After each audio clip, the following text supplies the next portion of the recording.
Hello and welcome to the Kaiju is in the Details. I'm Ian. I'm Haru. And this time we watched 1955's Tarantula. And I gotta say, finally, some good fucking American movies. It was a fun one. This one, it's actually a movie. Wow. This one right here, they know how to make movies. Starts with a quiet opening that it's a big mutant man comes on the screen and he collapses and you're like, what the hell's going on? I thought I walked into Tarantula, not Big Mutant Man. Mm-hmm. Everyone's like fat, interesting to listen to and all that stuff. It's really good. Yeah. What'd you think of this movie?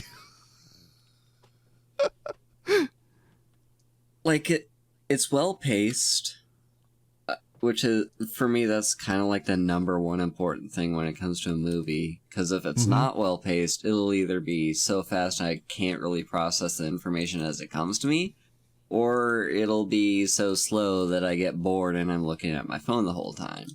This was actually like in the middle. Like I was actually genuinely paying attention for most of it. Yeah, this one is paced really well. Drags a little bit towards the end, but otherwise it does a really good job. Mm-hmm. I think it's interesting because this film shares a lot of DNA with them. Yeah, especially towards the end, I was kind of getting them vibes. Mm-hmm. But I think it does a better job than them a lot of the time. Them, of course, had a good opening, and then like halfway through the movie kind of shits the bed. Mm-hmm. This one also kind of slows down towards the end, but I think it sticks the landing a lot better. Yeah. And also the characters are a lot more charming. And yeah, I guess too, the way the movie is sort of split up between the mystery half and the action half is I wouldn't even say half. It's more like 2/3, 1/3. Yeah, like with them, it was like 1/3, 2/3 essentially. With them, it was like a whole movie in the first half, and then like a bad sequel in the second half. Yeah, and this was also a very is a very interesting plot in that, like, what these people were investigating for the first half, like, the first, about, like, 2/3 of the movie, were, like, it had nothing to do with the tarantula initially, and you're kind of just wondering, like, okay, where's the connection? Like, what does any of this have to do with the giant tarantula that broke out early on? And, like... Mm-hmm. It actually does all fit together towards the end. It's kind of like a sciencey, convoluted, like, reason. Oh, it's like complete bullshit, but we'll get into that later. As far as, like, a plot goes, like, it fits everything together in the end. Like, you finally find out how everything's connected. Mm-hmm. Yeah. And even the reveal of the tarantula itself is like, it starts off in the lab where you have like these giant mice and guinea pigs. It's like, whoa, giant mice, guinea pig. That's crazy. Didn't I walk into tarantula though? Mm-hmm. And then the doctor starts messing around with a tarantula, and you're like, oh, okay, there's a tarantula. But then the camera pans over a little bit, and you see the giant tarantula behind him, and you're like, oh no, that's the tarantula. Yep. The camera work in this movie is really superb. It is. It really knows when to like pan over, and it's doing some interesting stuff. In 1955, we're starting to get more into the period where we have sound movies, but you're able to actually do interesting camera work with them because the cameras are getting smaller. It's really nice. Mm-hmm. And in addition to great camera work, great screening effects. We have a lot of layering of footage on top of each other. Did a great job of making sure the footage connects well. Yeah. For the most part, there's a couple of hiccups here and there with the spider, because they don't use any giant spider props like in them where you had the giant ant props. they instead have a real spider that they're filming at a small scale and then overlaying that footage on top of the footage of the desert. And it looks pretty good for the most part, but occasionally the spider is getting cut off into nothingness. Mm-hmm. I will say, like, them using a real spider actually kind of caught me off guard in a good way. Like, I was expecting props and, like, kind of half-assed scary tarantulaness, but no, like, it was an actual real live tarantula for the most part. There were a couple scenes where they used, like, where they did use props, but, like, there's a couple, but honestly, these props look pretty good. Yeah. There's just one scene where it's a little goofy, and that's the scene where the spider is looking into the house. Yeah. And it's like, okay, maybe don't do that.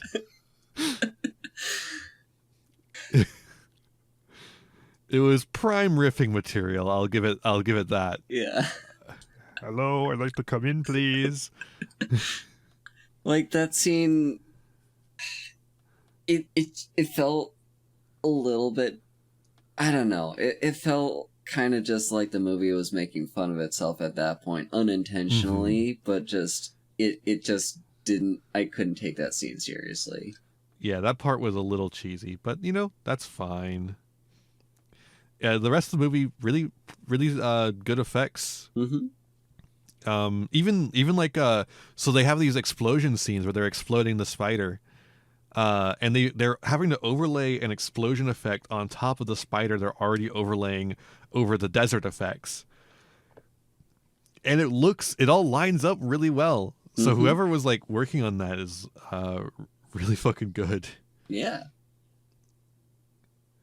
I'm pretty happy with this movie in general. This might be the best American film we've watched besides maybe King Kong. Yeah, I would say that.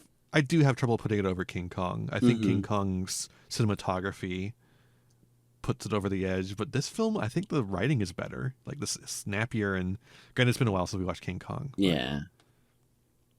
I do remember King Kong having some snappy writing too, but I think this one kind of beats it.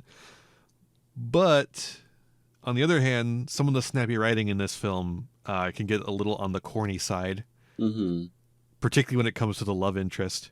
But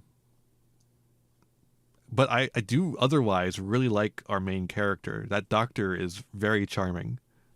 Yeah. He's a fun guy. Also, our love interest is named Steve. Our love interest is named Steve. Yeah. A girl named Steve. That's awesome. They got a girl named Steve up in here.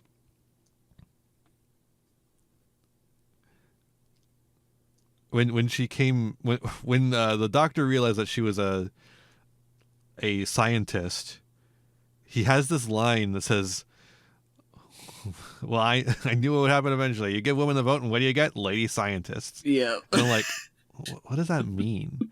Do you have a problem with that? Clearly not. But, like, what?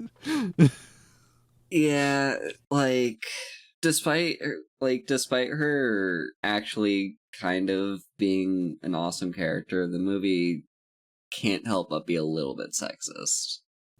Yeah.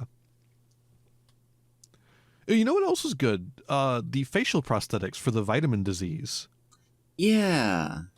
Really good makeup and facial prosthetics. Very good stuff.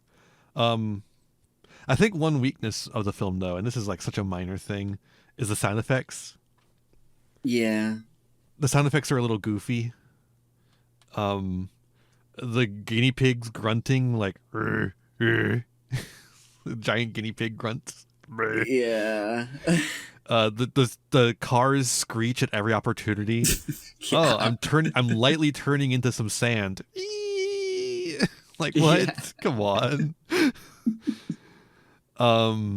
There's not even enough traction on sand for you to make that kind of noise. Come on. Oh, the spider makes this like dick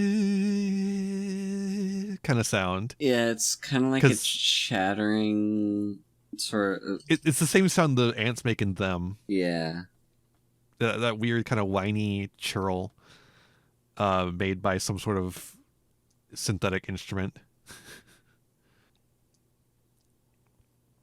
It's a classic. I think it's like film producers don't know what to make, like what sound to make a spider make, because spiders don't really make sounds like that. So they're like, well, it has to make a sound or else it feels fake. So we have to give it a sound that is appropriately creepy and crawly. And they come up with something that kind of sort of sounds like locusts humming in the distance. Yeah, you know, you make a good point. Like, now that I think about it, too, like, I can't think of really a better sound effect either, because... Yeah. Like... What do you make it clack? I wouldn't expect it to, like, make a roar, because that's not this kind of sound that a spider would make. Yeah, I would laugh even harder if it roared, to be clear. Yeah, so... But if it's just silent on the screen the entire time, it kind of loses its suspense, so they have to have, like, some sort of auditory, like, audio cue when the tarantula's on the screen, so that we can, like, feel the, like, actually feel the tension. Mm-hmm. And it lends some verisimilitudinous to it. That's a word. It makes it... Yeah. So what that means is a feeling of real. It's Mm-hmm. a semblance of it. Yeah. Not actually real, but an approximation of real Mm-hmm. that is realer than real in a way. Yeah, that makes sense.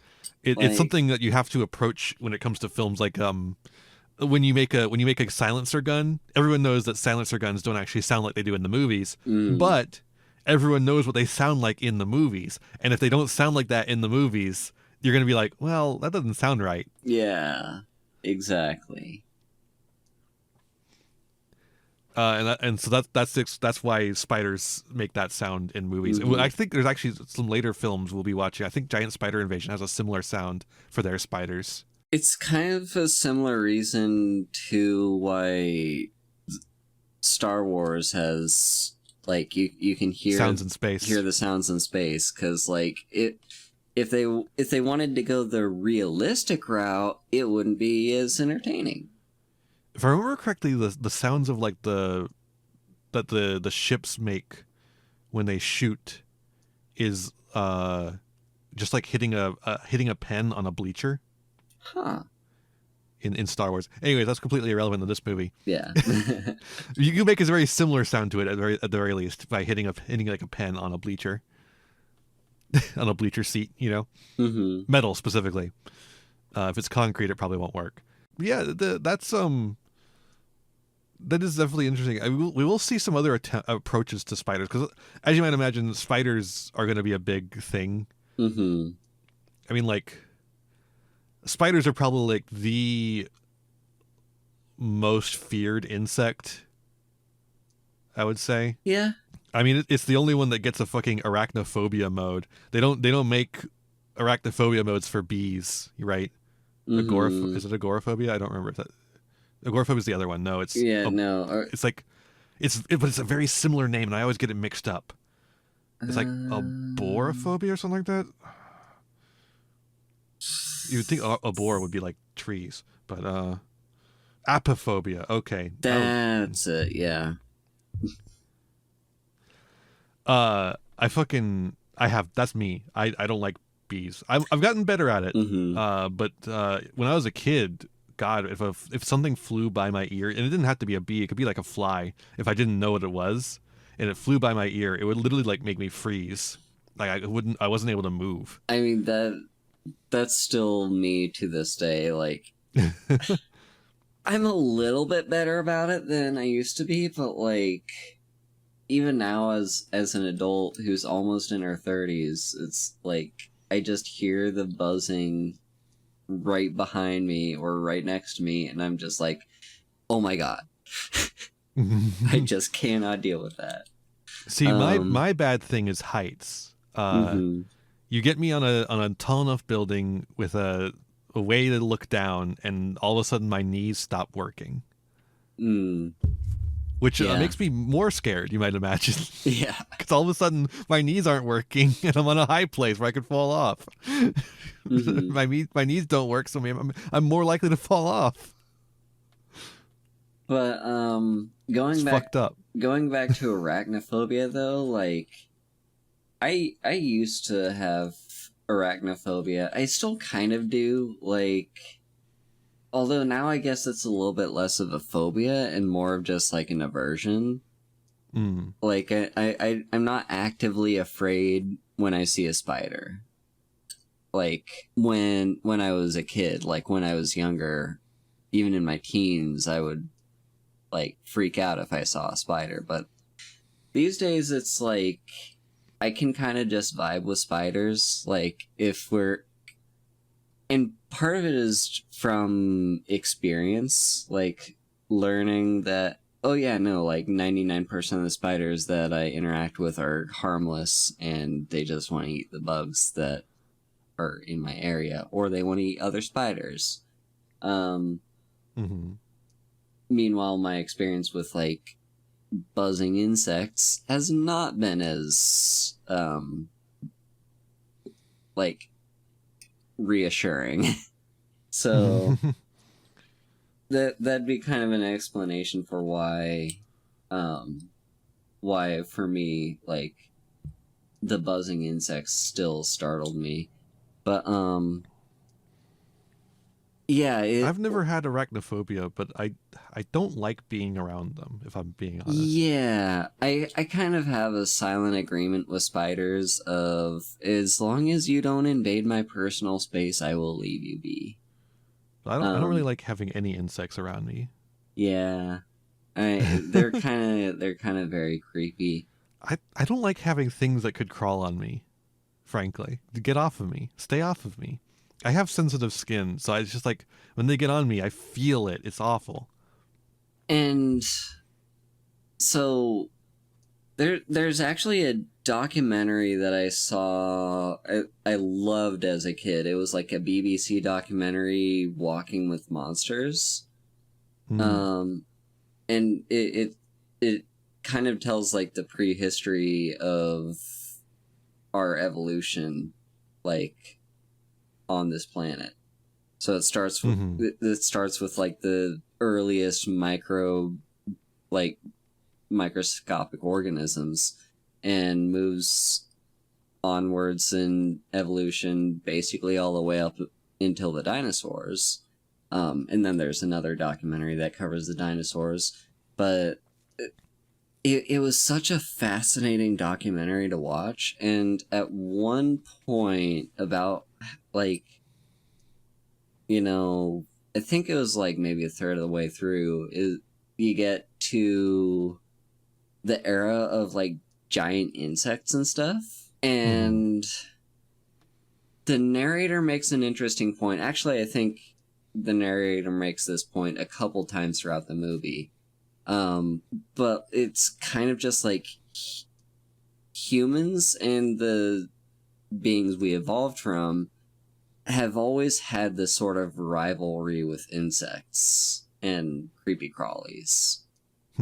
Like the rivalry goes back, like it's in our DNA, and I don't know how entirely accurate that's like. I think that's just a watered down black and white way to describe our history, but like, it's an interesting thing that's always stuck with me ever since. It's an interesting way of looking at it. I don't know if it's like scientifically sound. Yeah, exactly, but it's poetic. I mean, you might as well say the same thing about birds, considering our ancestry and the heritage we have with people who are hunted by giant terror birds. Yeah, or non-human peoples. But yeah, like it's kind of poetic in a way to just boil it down to this black and white, like us versus them. We've always had this long-lasting rivalry with bugs, and bringing it back around to like the movie that we're supposed to be talking about right now, like, I think that's kind of where our fascination with, like, giant spiders and giant bugs comes from, because it's like, we, like, to us, the way we see life that inhabits this planet, like, we see mammals as, like, very close to us, you know, like, we can relate with mammals. We cannot relate at all with insects. Those things are creepy and alien, like, they don't make any sense. How can you have an exoskeleton? Like, come on. It's hard for us to even, like, conceive of whether they feel pain or not. Mm-hmm. And I guess we're like this with fish as well, where a lot of people are unclear on that. But it's easier to see a fish feel pain, you know? Yeah.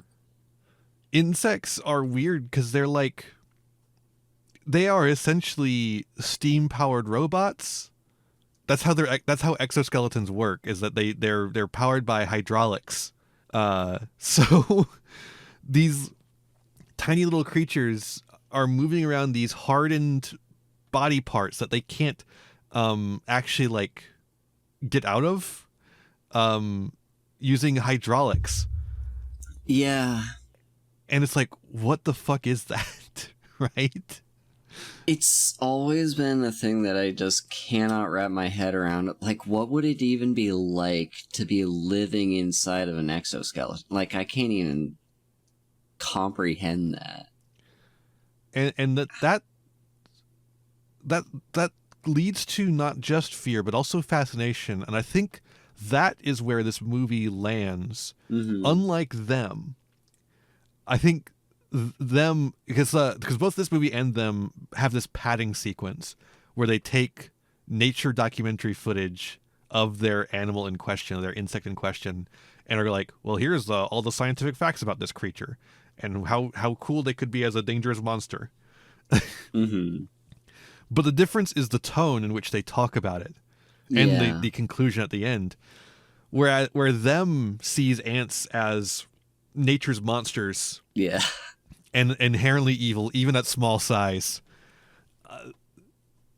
This movie instead sees tarantulas as literally calls them an important part of the ecosystem, but also just like a fact of it, and you know, not harmful in their normal state, but you know, if you took all those features and enlarged them, it would be pretty dangerous, right? Yeah.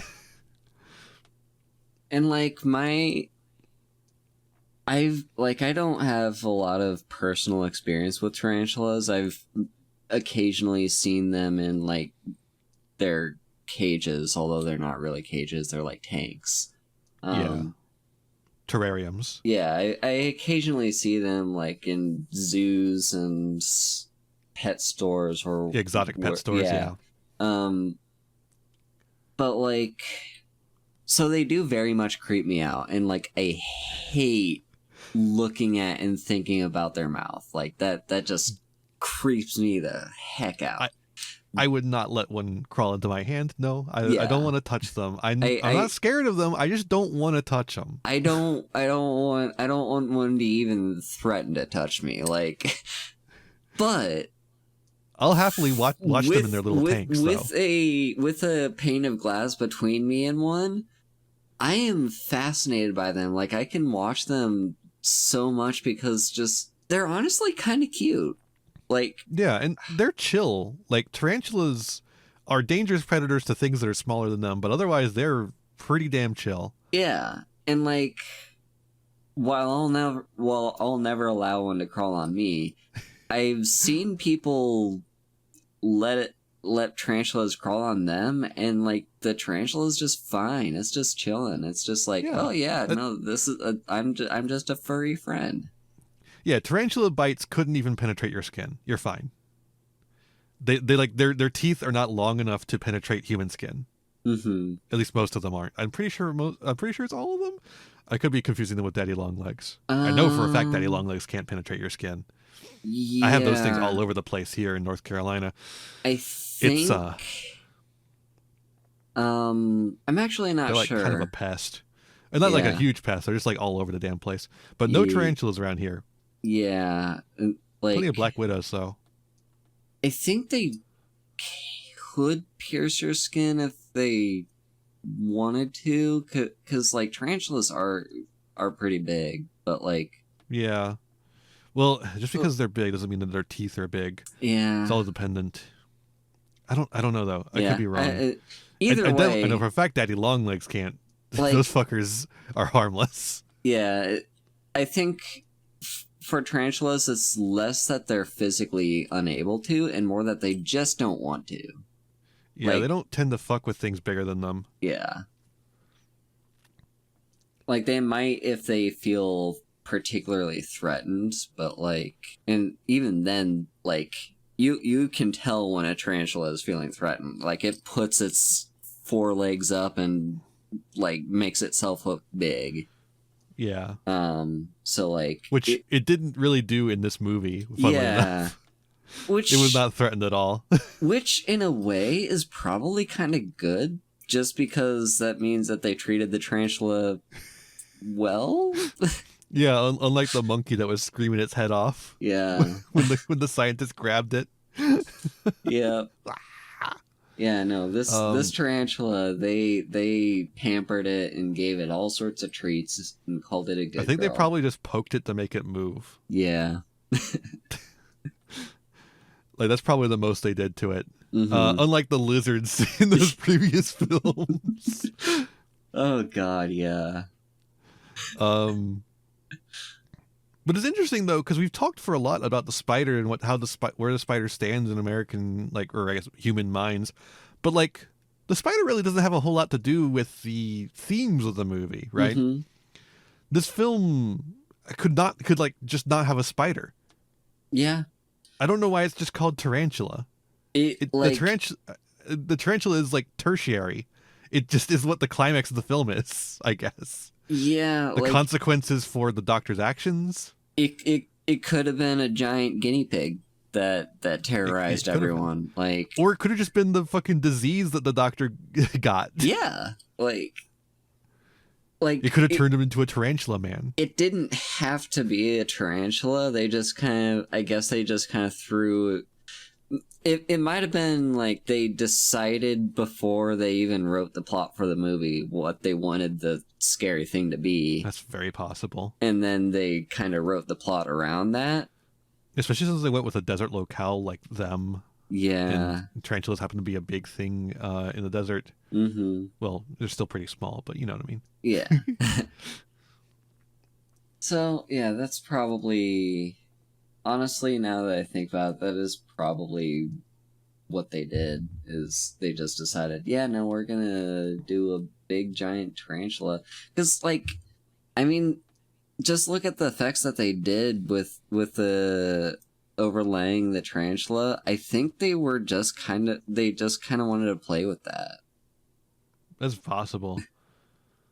But, yeah, no, like, So the science experiment stuff with, like, the scientist guy was trying to make, like, a nutrient for, like, basically Malthusian shit. Yeah, like, basically a cheap and easily accessible nutrient that anyone can access because we're overpopulating the planet.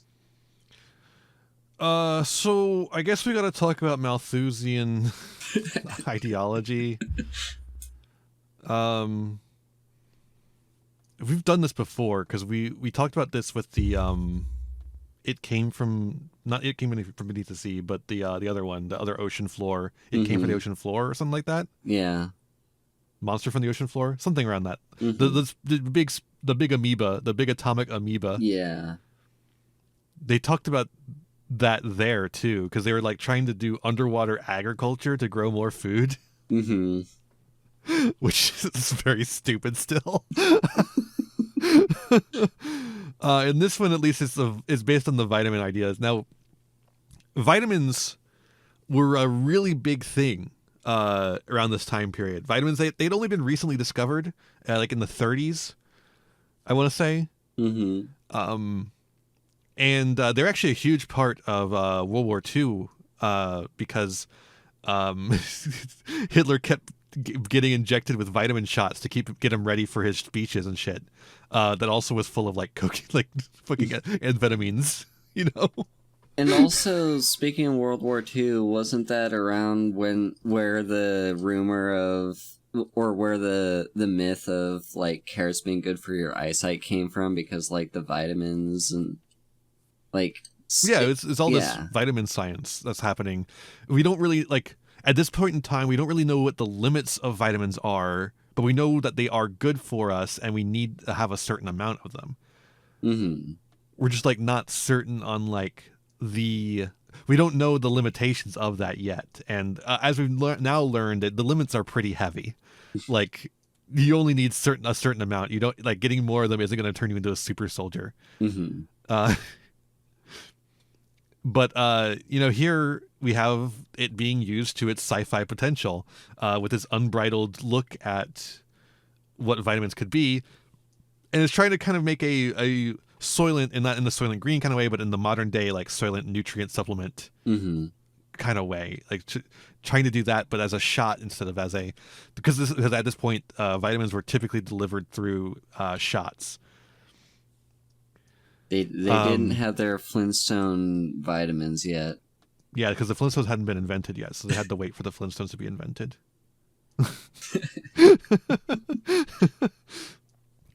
And so that's like what they're looking at as far as like this thing, but like, obviously vitamins don't work that way.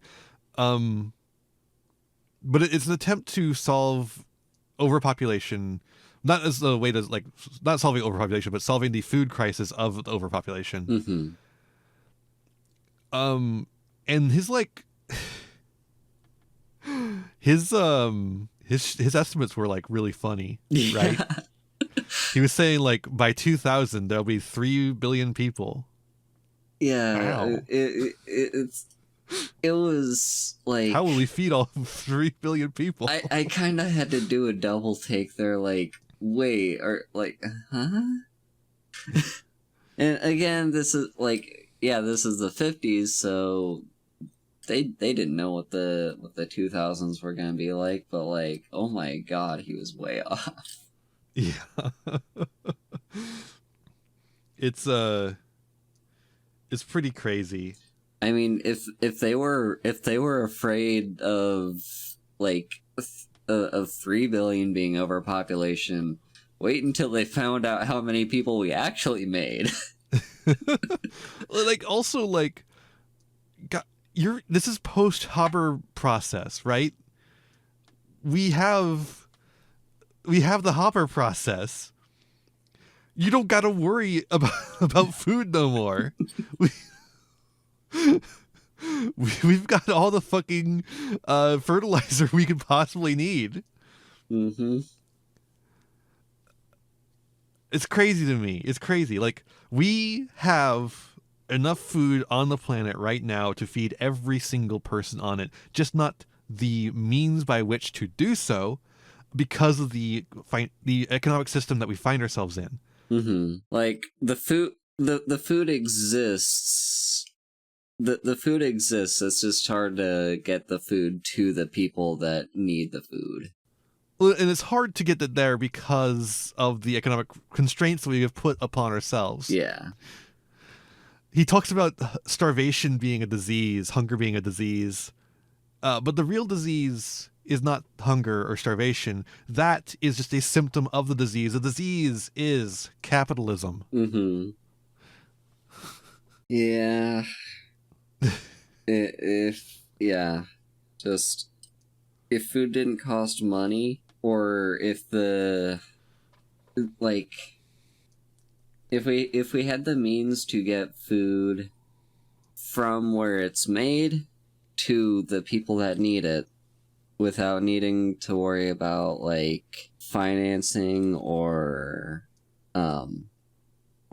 like making sure that the right people are getting paid the right amount to even do it in the first place, like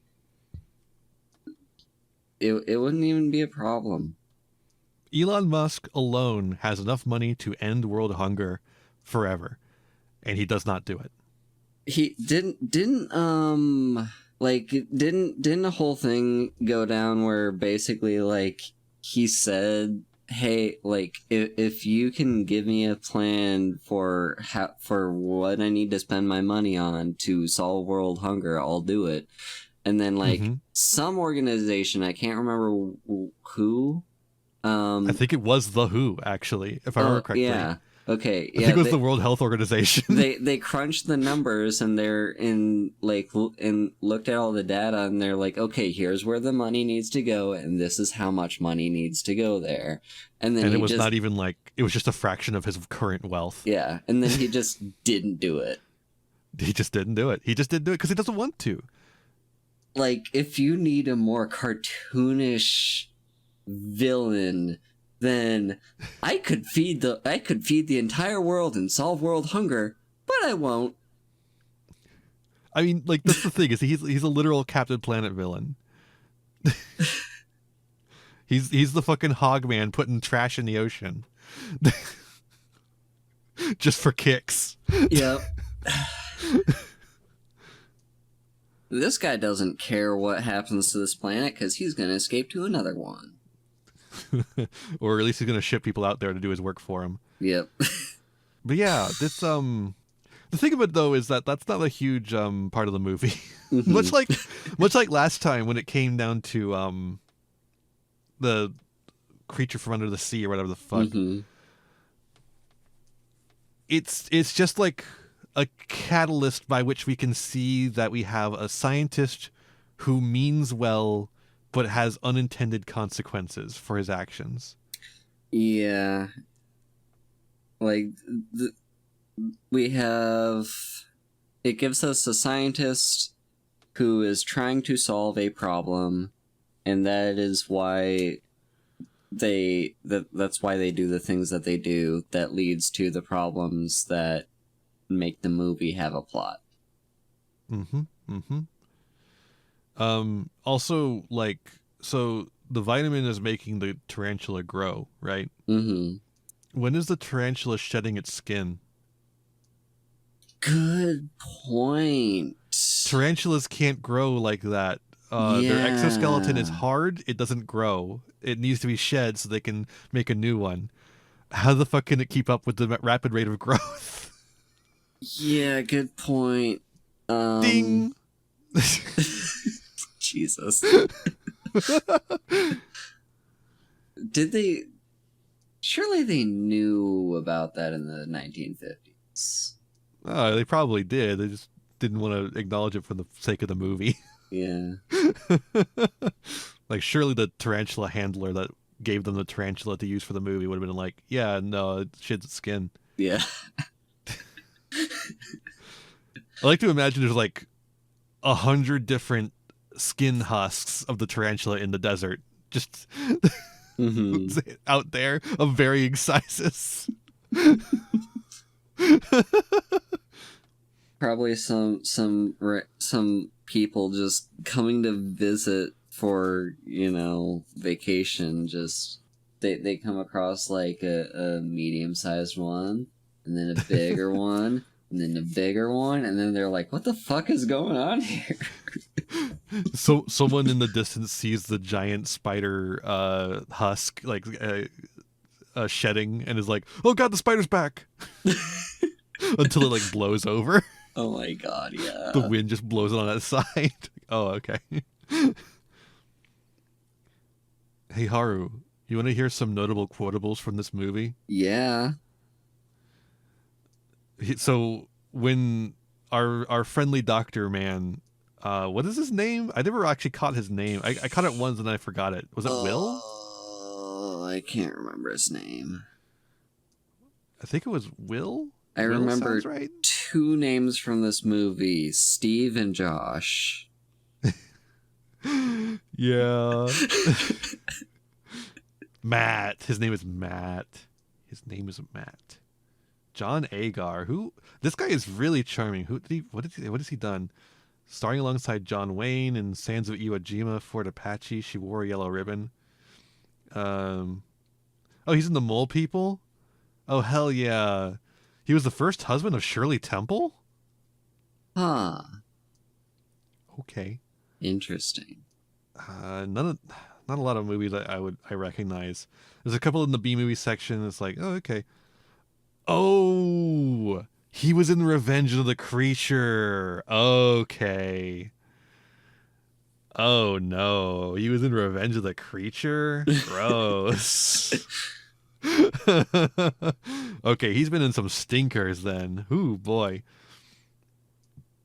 Wait, he was in a movie called Waco. Wait, he has a small part in the 1976 King Kong. Oh. We're going to see him again. Oh shit, he was in Big Jake. So he's been in westerns and B movies apparently. What were we talking about? Matt, the doctor. He was talking. Oh yeah, notable quotables. He was talking about. Right. Yeah. He was talking about the science experiment and like the fact that the rat grew from a baby to an adult in like 6 hours. Mm-hmm. And as he's leaving, he's like, "Yeah, I gotta go. Freaks of any kind, give me the willies." That's incredible. Yeah. Another great one is after the tarantula eats some cows and leaves just like the bones behind because it's using its spider venom to dissolve the meat into something it can digest. The cowboy who's like, yeah, my cows were eaten. He says, bones just stripped clean like peeling a banana. Yeah. Incredible line. Incredible, evocative. Yeah. By the way, the venom that the spider puts out, just giant puddles of cum. Yeah. Giant puddles of cum all over the fucking ground. Just huge, massive puddles of cum. And he licks it. He licks it. He tastes it. He smells it and he tastes it. That Dr. Matt. Also, I think I saw a flub. The real cute thing about this movie, there's like a couple of little things that I think were flubs that they left in, and they just like, well, they're not really flubs because they work. The actor just like takes it in stride and goes with it. But one of them is the doctor. He grabs like they get a thermos for him to pick up some of the cum and bring it to a lab, and he like drops the lid of the thermos into the puddle and has to pick it out. I thought that was cute. Mm-hmm. Oh, another thing. They fucking... Okay, so the spider at one point just, like, hits a truck with its leg and sends it flying. And they actually send the truck flying. I think they, like, catapulted it or something. Yeah. It's crazy. That effect was awesome. Oh, shit. I completely forgot. I'm looking at my notes. I completely forgot about this. There was that rock fall. Yeah. That rock fall. So the doctor and Steve, are hanging out in a rock like outcropping, like just like this big mountainous pile of rocks out in the desert, and then a rock fall happens from the pile of rocks onto them, and they have to dodge out of the way, and then it's revealed that the spider did it, and I'm like, what the fuck does that mean? Is the spider intelligent? Did it try to kill them with the rocks on purpose? I mean, the spider literally goes up to their house and looks in through the window. And says, hey, can you let me in? Like, I don't know, this spider I think is intelligent.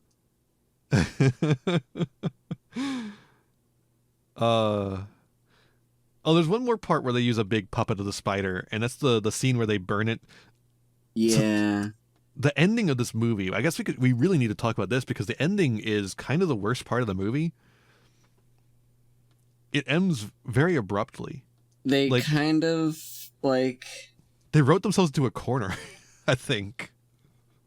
like it feels very similar to, well, like The Greek opera, like a Deus Ex Machina, you know? yeah, like in some, like it's something I've experienced when I've written my own stories, and it's something I've experienced as a kid when I was just like playing a game and using my imagination, and then like my mom calls me for lunch or something, and then I have to wrap it up somehow.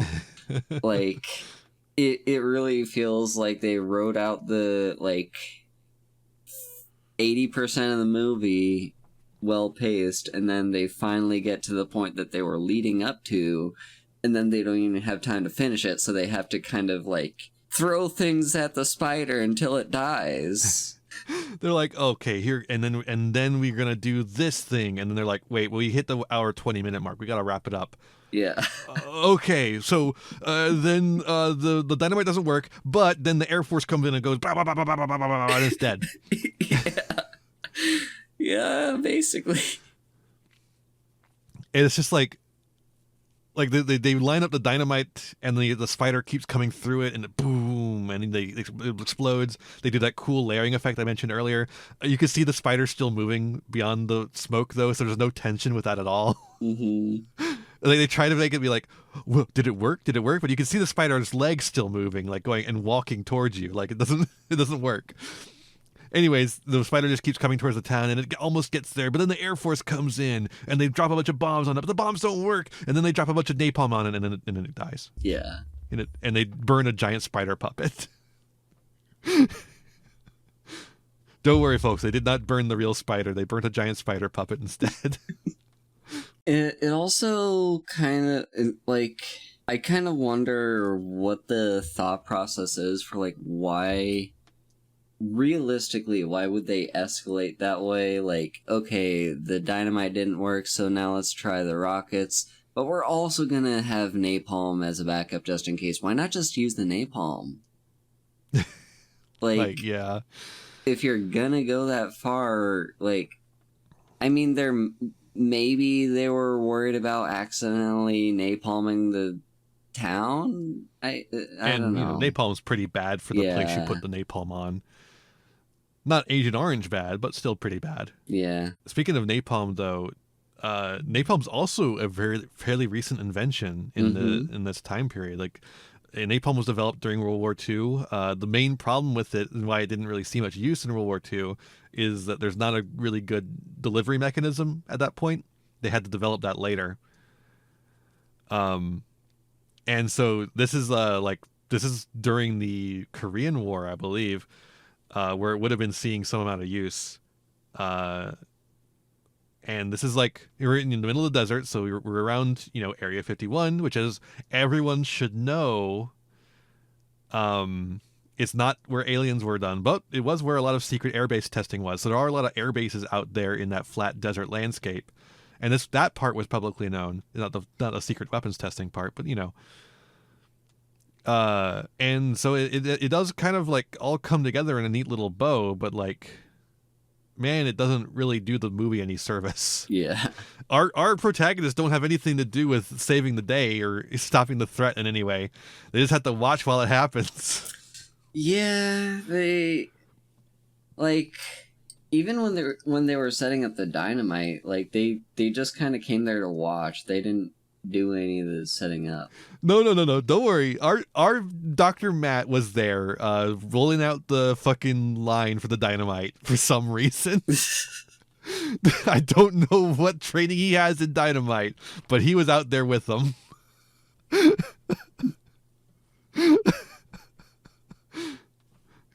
I took note of that because that was so funny to me. Like, okay, yeah, sure, just get the protagonist involved any way you can. But like, that's the problem though. Like, once you establish that the thing is immune to dynamite, outside of your protagonist inventing some secret weapon to destroy the monster, there's nothing they can do anymore to stop the monster, and they have to wait for someone else to come and stop it for them. Yeah. So it's either the protagonist pulls something out of their ass, or the protagonist sits down on their ass and does nothing. I guess the work our protagonist did was solving the mystery of what the fuck was going on before it was too late. Mm-hmm. Yeah, he did the like he did the mystery solving. It almost makes me wish the spider was less in the movie, but at that point there wouldn't be much spider. So, yeah, they decided to napalm it, which, when you think about it, I mean, like, what is the first thing that pops into anyone's head when you hear about a giant spider? Kill it with fire. Yeah, the main moral of the story is actually that the Air Force is really cool and they blow things up. Yeah. Although, speaking of morals, what's this movie trying to say here? Does it straight up hate science, or is it just trying to vaguely say that science is dangerous? No, I don't think it hates it, because I think they have a very sympathetic eye for the doctor, or the professor, I mean. Despite the fact that he did some shady shit and got his colleagues killed. Even he didn't get his colleagues killed; they killed themselves. Really, Yeah. I think it's more of a a reminder for caution in scientific experimentation.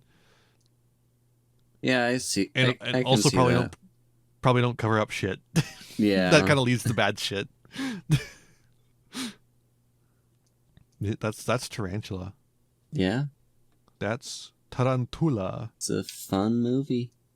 Yeah, no, a good one. I definitely recommend to watch on this one. This is like, I think, the first good American film in quite some time. What was the last one? I think Beast from 20,000 Fathoms was decent. Mm-hmm. Monster from the Ocean Floor, that's the name of that movie that we watched earlier. That was only a year ago in our timeline. 1954. We're in 1955. We're actually about to move into 1956. Next episode is 1956, and we'll finally be tackling the Beast of Hollow Mountain. I'm excited for this one, Haru. Yeah. This one's so good. I can't wait to show you. But yeah, nice to see some good fucking films. I'm like just like psyched about that. Mm-hmm. Finally, people who know how to make movies. It's funny, like, on that actor's Wikipedia page, they were calling this a B movie. I don't think it is. It seems like a decent enough film to me. Yeah. I think it's a sci-fi film, but like, it's a good, well-made film. I'm definitely not disappointed by this movie, honestly. Like, last episode and maybe the last couple episodes, I mentioned that I was excited for Tarantula, and you know what? It didn't disappoint. And like, I didn't even know what I was really thinking. I was just like, oh, giant spider movie, that sounds fun. And you know what? Giant spider movie was fun. Apparently, this film is referenced in the science fiction double feature opening song from Rocky Horror Picture Show. I did not remember that. Huh. I didn't remember that Tarantula was referenced specifically. That's funny. And as I always say, Leonard Maltin on the fucking beat of this one, 3 out of 4 stars, praising the film's fast pacing, special effects, and intriguing subplot. Mm-hmm. Intriguing subplot is a interesting one. It's not really a subplot, I would say, but yeah, I guess it's a lower plot than it's so connected to the main plot. I don't know, because I'm assuming by subplot he's talking about the doctor being sick. Yeah. With one of the best giant insect films. That's definitely true. Although we still have more giant insect films to go eventually. The Deadly Mantis. Giant spider invasion is in here somewhere, I'm pretty sure. I put that one in. There's so many movies we still have to get through. Oh yeah, I mean, the podcast is designed to last a while. Yeah. Beginning of the End, that's another one. Beginning of the End. Apparently, from what I was seeing, a lot of people consider this to be like not a real trilogy, but there's like 3 giant spider films, them, Tarantula, and Beginning of the End, that are kind of grouped together for some reason. Did I not put Black Scorpion on here? I might have to fix that. We might have to, if that one already came out, we might have to go back for it.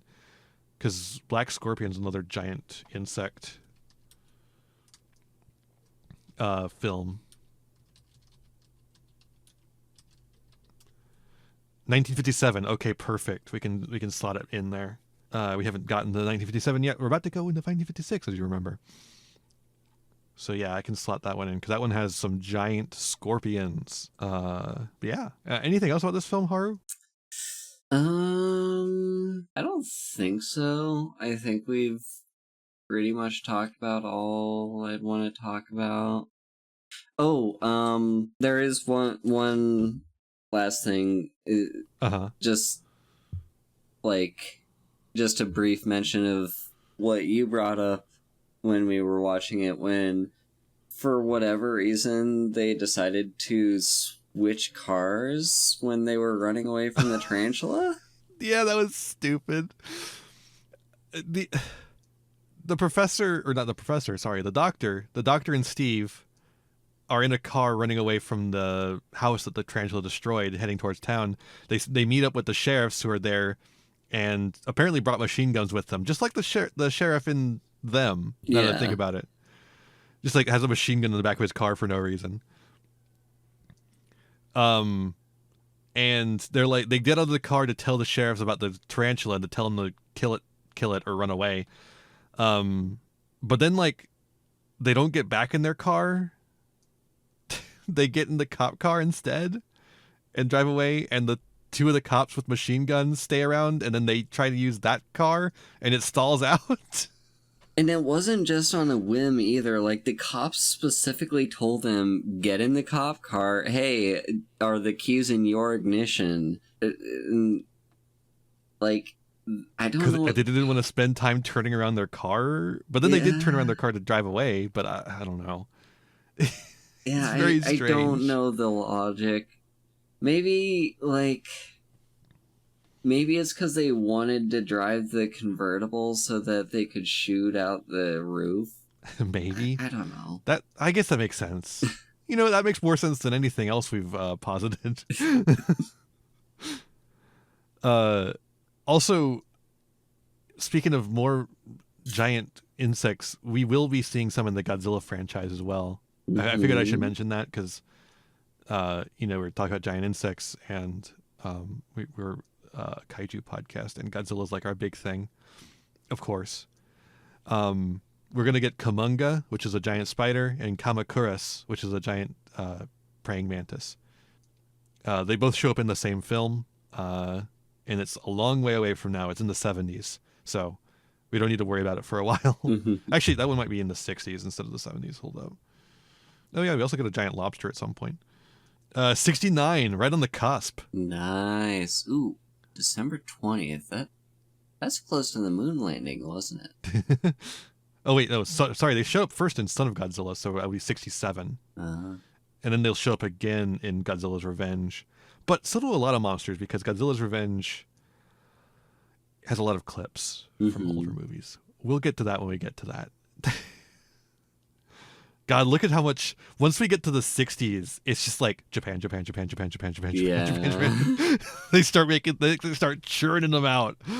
That's Kaiju Eiga right there. Yeah, that's Kaiju film. Eiga does just mean film, but like when people say Kaiju Eiga, they kind of mean the era of all the Kaiju films coming out at the same time.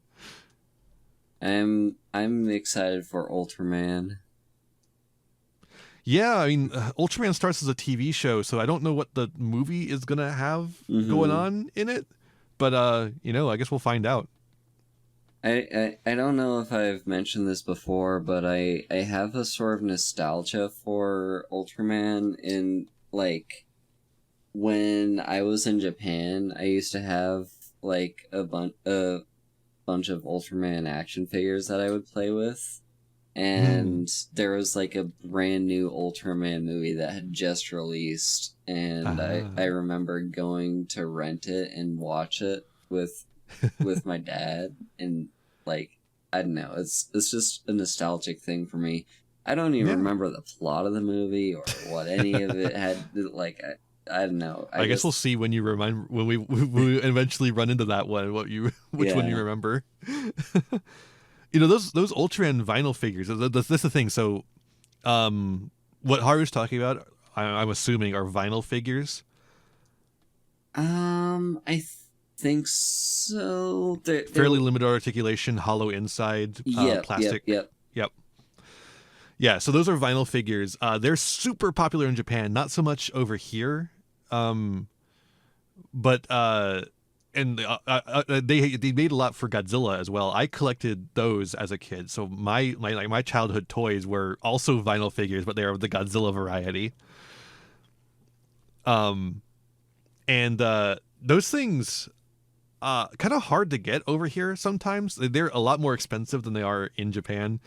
They're fucking all over the place in Japan. Here you have to find them at like import stores. Although now they're starting to show up, like in the past, like I want to say 5, maybe 10 years, they started to show up in like Walmarts and shit. Back when I was a kid, they might show up at a Toys R Us occasionally, but most of the time they had to be like, it was at like conventions, which I went to a lot as a kid. And that would be where you'd find the vinyl figures, and they'd be imports, and they'd be expensive as fuck, like for what they are. Now they'll be meanwhile, in even Japan, more they're like with $10. What now? Now they'll be even more expensive with tariffs and stuff. Well, luckily, when I was in Japan last time, I got all the vinyl figures I need. So I've basically completed my collection of Godzilla figures now. Mm-hmm. I've gotten everything and also the modern ones that they make kind of look like dog shit. They've really, really significantly reduced the quality of the, particularly the paint, but also of the sculpt on the vinyl figures. It's unfortunate. It is unfortunate, but and they're still all over the place though. Particularly like I got the Ultraman ones are all over the place. I should say the Godzilla ones. You can find a couple of Godzilla ones usually when you see the Ultraman ones, but if you want to really find the motherlode of Godzilla vinyl figures, you got to go to the Godzilla store, of course, or you go to Awaji Island and go to the Godzilla Museum, which also has a store, of course. Yeah. Fuck, I want to go back to Japan. I would love to go back to Awaji Island. That place was cool. It'd be nice to kind of just go around the islands, like Awaji Island and that stuff, instead of just going to the park to just kind of travel around. But that would require like some means of transportation, because once you get that far out, you're on bus. Mm-hmm. You're not on trains no more, and the buses can be a little temperamental too.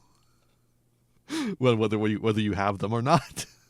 But yeah, I was at like just before you like. So there's a giant bridge that gets you from mainland Japan to Awaji Island, and it's like you got to go up like an elevator or escalators to get up to the top of this bridge to find the bus station. Like there's no foot traffic allowed on the bridge. And it's like you have to go up way high to get there. It as a person who has a fear of heights, it's not good for me. Yeah. But there's like a little, there's the train station right there in the town that before you get to the before you do get to that bridge, and that train station has like a bunch of shops that just have like the most lovely view out on the ocean, and you can see the island in the distance. It's so great. So, on you mentioning the like the types of vinyl figures that are popular in Japan that aren't as easy to acquire here, I just decided to go online just now to see if I could somehow track down a soft vinyl figure of the green Power Ranger from Power Ranger Ninja Storm, because that was my favorite Power Rangers series. And I used to have one as a kid, and like you could actually transform him on the figure. Like you could remove his vest and like turn his head around, so he would like upgrade into his samurai form, and like it was such a cool toy, and I loved having it, and I have no idea where it is or what happened to it or if it even exists anymore in my possession. So I'm hoping I could maybe find a way to track one of those down. I see a few, but I don't see any that are necessarily striking me as like that was the one that I had. I actually found a few sets on eBay, not of the Green Ranger, but of like every Ranger but the Green Ranger. That's funny. It's got like the red, blue, yellow, navy, and crimson, I want to say.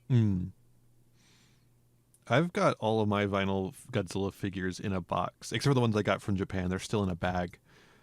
And someday I'm going to set up a big shelf and put them all on there.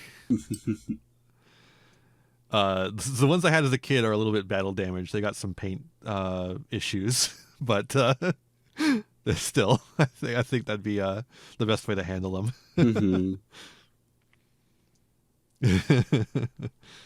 I was very excited to see some, like, I saw in Japan they have like some vinyl figures I had never even thought of them having before. Like I was like, damn, they got Rose Form Biollante in here. Like that's fucking crazy.